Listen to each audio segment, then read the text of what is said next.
It was the middle of June, and the house was buzzing with excitement. Suitcases were being zipped. Sunscreen bottles were lined up by the door, and my mom's Pinterest-inspired vacation checklist was printed and pinned on the fridge. Everyone was laughing, planning outfits for beach dinners, and arguing over whether they'd prefer snorkeling or horseback riding along the coast. Everyone, except me. I was sitting on the stairs, watching it all unfold, like I was peeking through a window into someone else's life. Just 3 days before, I'd casually asked what I should pack for the trip to the Cayman Islands. My dad didn't even look up from his phone when he said, "Oh, honey, we had to make a tough call. You know, we're tight this year." The budget didn't stretch far enough for all of us. I blinked, assuming he was joking. "But you're taking 5 people," I said, counting them aloud. Mom, Dad, my older sister, Rachel, my younger brother, Owen, and Rachel's fiancé, Max. My mom chimed in almost cheerfully, like she was trying to sweeten poison. "Sweetheart, we figured you'd understand. You've always been so independent. Besides, Rachel hasn't had a proper break in ages, and she's been so stressed planning her wedding. You wouldn't want her to miss this chance to reset, right?" I opened my mouth, then closed it. I wanted to scream that I'd been pulling double shifts at my part-time job, trying to afford rent from my tiny apartment, and I hadn't had a vacation in over 5 years. I wanted to say that I was their daughter, too, not just a placeholder for when the family needed something. But I didn't say anything. Not yet. I asked again, quietly. "So, no room at all?" My mom bit her lip, then said, "Well, we could have squeezed you in economy with a budget airline, but Rachel really needs the space and comfort. So we used the remaining budget to get her a first-class ticket. She deserves to feel special right now." Something shattered inside me that day, not because of the ticket, not even because of the vacation, but because of the way they spoke about her with reverence, with care, and the way they spoke to me, like I was some afterthought, like I was the family intern, not a member. The morning they left, they offered me leftovers from the fridge and a list of errands to check while they were gone. "Could you water the plants and make sure the dog gets his meds?" my mom asked sweetly. I nodded. Then, as the Uber pulled up and Rachel strutted out in a designer tracksuit, rolling her pink suitcase, she turned to me and smirked. "Maybe next year, sis, if you've earned it." I watched them pull away, but I wasn't bitter. I wasn't even sad. I was planning, because what they didn't know, what they hadn't cared to ask, was that I'd been building something in silence, something powerful. And this vacation they were so smug about. It would be the last time they looked down on me from their first-class seats. The house was quiet after they left, and that suited me just fine. I sat at the kitchen table, the same table where they had planned that trip without me, and opened my laptop. They thought I'd be stuck here watering plants and moping around. But what they didn't realize was I had no intention of staying under their roof for much longer, because technically it wasn't their roof anymore.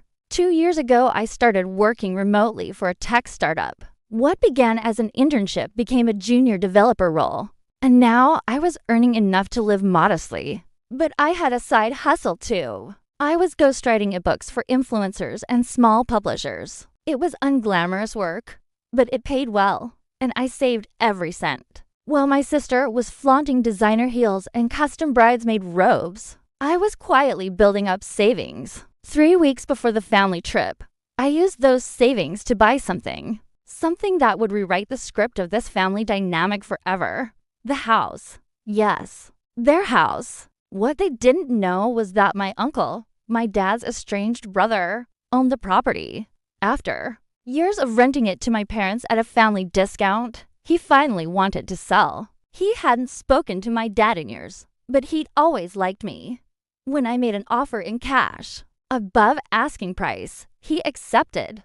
Just like that, the deed had my name on it. The plan was to let them enjoy their trip uninterrupted. I didn't want confrontation. I wanted precision.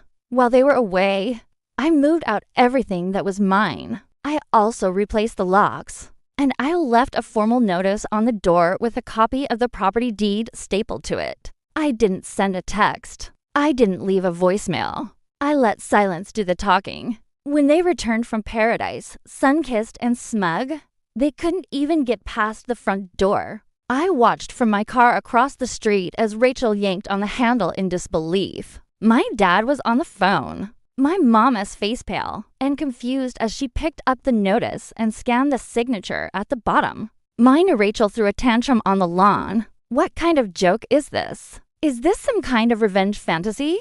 She screamed. It wasn't a fantasy. It was justice. They finally called me, furious and embarrassed, demanding answers. You can't just throw us out of our own home, my mom cried. It's my home now, I said calmly. You made that clear when you prioritized a dog over your own child. When you told me I wasn't worth the price of a plane ticket. So now I've adjusted the budget. You're not included. They begged. They shouted. My dad even threatened legal action. But the paperwork was airtight. I had a lawyer, and every step had been documented. I gave them a week to collect their things from a storage unit I de-rented out of my own money. I even arranged for movers. But I made it clear they weren't setting foot inside that house again. The local gossip mill caught on fast. My parents, the respectable middle-class couple who always posted family-first quotes, were suddenly living with friends, their embarrassment barely concealed. Rachel, she had to cancel her bachelorette party.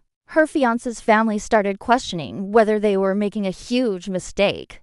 But I wasn't done. I hosted a housewarming party. Exactly 1 month after they'd left for the Cayman Islands, I invited friends, co-workers, and even my uncle, the man they'd cut off years ago. The guest list included a few familiar faces from our neighborhood who were curious to see the house now that I was the owner. The best part, I didn't rub it in. I didn't need to. I simply posted one photo, me sitting peacefully on the patio. They used to drink wine on with the caption, "Funny what happens when you're no longer an afterthought." Months passed. The silence between my family and me grew thicker, colder, like the space between stars. They didn't reach out, not even on my birthday. But truthfully, I didn't expect them to. Not after what happened, and not after I reclaimed the dignity they so casually stripped from me. But then something unexpected happened. One night, I received an email. It wasn't from my mother or my father. It was from Rachel. The subject line just read, "Help."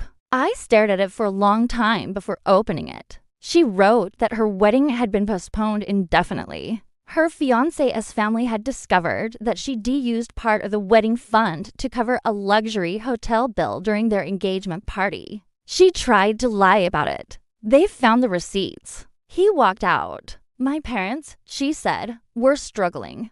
After being evicted, they bounced between friends' couches until one of those friends got tired of their entitlement. My dad lost a major client. My mama's reputation as a pillar of community kindness had taken a hit after the truth about the inheritance. The house and their treatment of me had quietly made the rounds online, through people I never thought would care. Turns out people do notice how parents treat their children, and how those children eventually respond. Rachel asked if I would consider letting them back in the house just for a little while. She wrote, "They're not bad people. They just made mistakes." I sat with that line for hours. Were they bad people?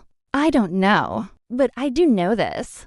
When I was left behind, they didn't blink. When I asked about a vacation, a bedroom, even love, they offered me excuses, silence, or mockery. I had been a ghost in their home until I owned it. So I wrote back. I told Rachel the guest house was available for rent, market price, fully furnished. No discounts, no handouts. If they wanted back in, they could come through the same door as anyone else, with dignity or not at all.